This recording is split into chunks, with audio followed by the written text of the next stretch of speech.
Then I call up France, Macron, whose wife treats him extremely badly. And he's still recovering from the right to the jaw.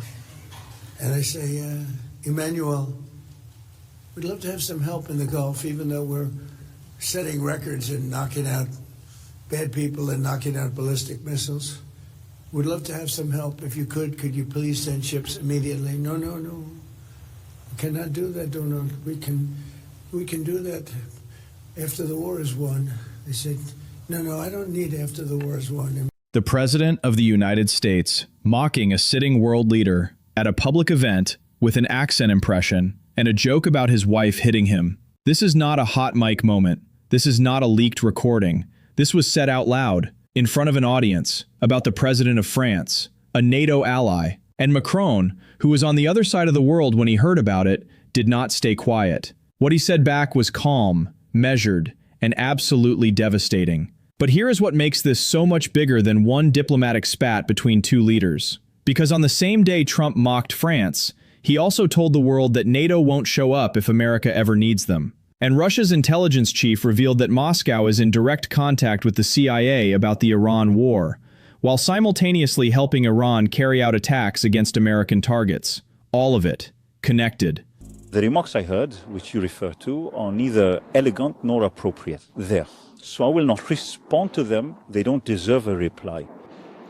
What we must do is to act for de-escalation, for a ceasefire, for the resumption of negotiations, which alone can truly resolve the deep-seated issues at play in the region, and which are crucial for the stability of all our partners, and indeed for all of us. And also for the restoration of free movement, the re-establishment of economic exchanges that we desperately need, because today, these are our fellow citizens. It is all of us who are the victims of the consequences. They don't deserve a reply. 5 words from a French president who chose every single one with surgical precision. He didn't get angry. He didn't escalate. He didn't match Trump's energy. He did something more politically damaging than any insult could achieve. He dismissed him. And then, in the same breath, outlined a completely different vision for how this war should end. Ceasefire, negotiations, diplomacy, a comprehensive agreement, international oversight, everything Trump is not doing. Said calmly, professionally, by a world leader who just got mocked in front of a room and chose to be the adult in it. Stay with this. Because what Macron said next about Iran's nuclear program and why military action alone will not solve it is the argument that is going to define how history judges this entire conflict. And so I learned about NATO. NATO won't be there if we ever have the big one. You know what I mean by the big one. We ever have the big one, hopefully we won't. Relationship's very good with the big one, better than with NATO. But they won't be there. And we spend billions, you know. We didn't have to go into Ukraine. Ukraine's thousands of miles away across the ocean. We helped them. We had a president who's a stupid individual. Gave him $350 billion, got nothing for it. Gave him so much money, used so much ammunition. We're making ammunition all over the place because we need it, because he gave so much away to Ukraine. Got nothing for it. And I sell them ammunition. You know, the European Union pays for it. What the hell? They have to do something, right? So they're good for paying for it. But everything we sold, we did. But I just want to tell you, NATO treated us very badly, and you have to remember it, because they'll be treating us badly again if we ever need them, and hopefully we're never going to need them. I don't think we will need them. I don't think they can do very much. NATO won't be there. The President of the United States saying publicly that the alliance built to protect Western democracies cannot be trusted. Not in a private briefing, not in a classified assessment, out loud, at a public event, on the record. And this is the same week he mocked the French president for not sending ships to the Gulf. Think about that sequence for a moment. Trump publicly humiliates a NATO ally's leader, then publicly declares that NATO can't be counted on. That is not frustration with an alliance. That is the deliberate dismantling of one. And the countries watching, Canada, Germany, the UK, South Korea, are all drawing the same conclusion at the same time. Here is the full breakdown of everything happening and why the Macron moment is just the most visible crack in something that is fracturing much deeper. Start with the lunch, a private event in Washington. Trump openly mocked Emmanuel Macron, his leadership style, His request for military support. His wife. He did a French accent impression. He suggested Brigitte Macron hits her husband. He publicly described a private conversation between two heads of state and used it as comedy material. This is not normal diplomatic behavior. Leaders speak to each other in confidence because the entire architecture of international relations depends on those conversations remaining private. When a president broadcasts the contents of a private call, with mockery attached, every other world leader pays attention. Because if it happened to Macron, it can happen to them. And Macron's response, delivered in South Korea in front of cameras with full diplomatic composure, was designed to make one thing clear. France is not rattled. France is not adjusting its position because of personal insults. And France has a completely different view of how this conflict should end. And it is not through bombs. Here is the part most coverage is skipping, because the story is being framed as a personality clash. Trump mocks Macron. Macron fires back, two leaders trading insults. But Macron's actual statement was not about Trump at all. It was about Iran's nuclear program, and why military action, even weeks of intensive strikes, will not permanently resolve it. His argument is precise. A targeted military campaign can set back a nuclear program. It can destroy facilities. It can eliminate leadership. It can degrade capability. But it cannot remove the knowledge. It cannot eliminate the materials that still exist on site. It cannot prevent rebuilding without a permanent international monitoring framework with teeth. And without that framework, without a comprehensive diplomatic agreement that includes sanctions, IAEA oversight, and verified controls, the situation will deteriorate again.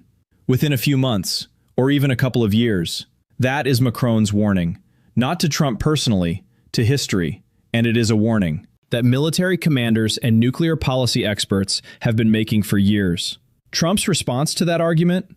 We knocked out their Navy. We knocked out their Air Force. They have no leaders. Mission accomplished.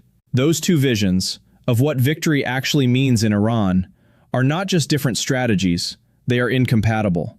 And the alliance is fracturing along that incompatibility right now. Now, the piece nobody is connecting clearly enough. While Trump was mocking Macron for not sending ships to the Gulf, Russia's foreign intelligence chief confirmed that Moscow's SVR is in direct contact with the CIA about the situation in Iran. At the same time, CNN reported that Russia has been providing Iran with advanced drone tactics developed in Ukraine. Satellite imagery, intelligence, used to attack American targets. Russia, helping Iran, hit American forces, while claiming to want to help Trump exit the conflict. And when the White House was asked directly, did Trump push Putin on Russia sharing intelligence with Iran?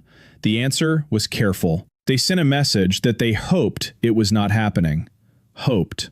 Not confirmed it stopped, not demanded accountability. Hoped. In Putin's public statement on the same day, I reaffirm our unwavering support for Iran and our solidarity with Iranian friends. That is the Russian president, publicly declaring solidarity with Iran, while his intelligence chief claims to be coordinating with the CIA to help end the conflict. Both things, at the same time. That contradiction is not confusion. That is strategy. Russia is positioned on every side of this conflict simultaneously, supporting Iran, talking to the CIA, helping Trump feel like a diplomatic exit is possible, while the war continues, while gas sits at $4, while NATO fractures, while Macron goes to South Korea and calls for ceasefire. Russia is the one actor in this story that benefits from all of it continuing. What this week actually reveals. Step back, because this week, in terms of what it shows about the state of Western alliances, is one of the most significant in recent memory. Trump mocked France. France responded with dignity and a different vision. Trump said NATO can't be trusted. NATO allies drew their own conclusions. Russia revealed it is helping both sides. The CIA is hoping Russia stops helping Iran. And the president who started a war to prevent Iran from getting a nuclear weapon is now describing the entire conflict as a little detour. While Macron, from South Korea, is warning the world that without a real diplomatic framework, the detour leads right back to the same destination. 2 weeks, maybe 3. That is Trump's timeline for leaving.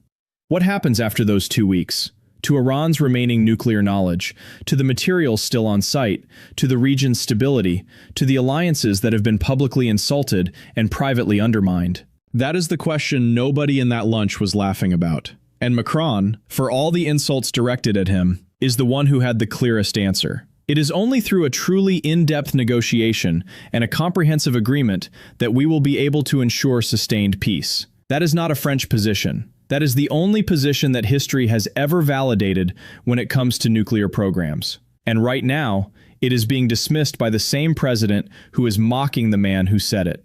Because the alliance fractures happening this week are not going to heal on their own, and the world is watching. And if you find this helpful, hit like, subscribe, and hit the bell.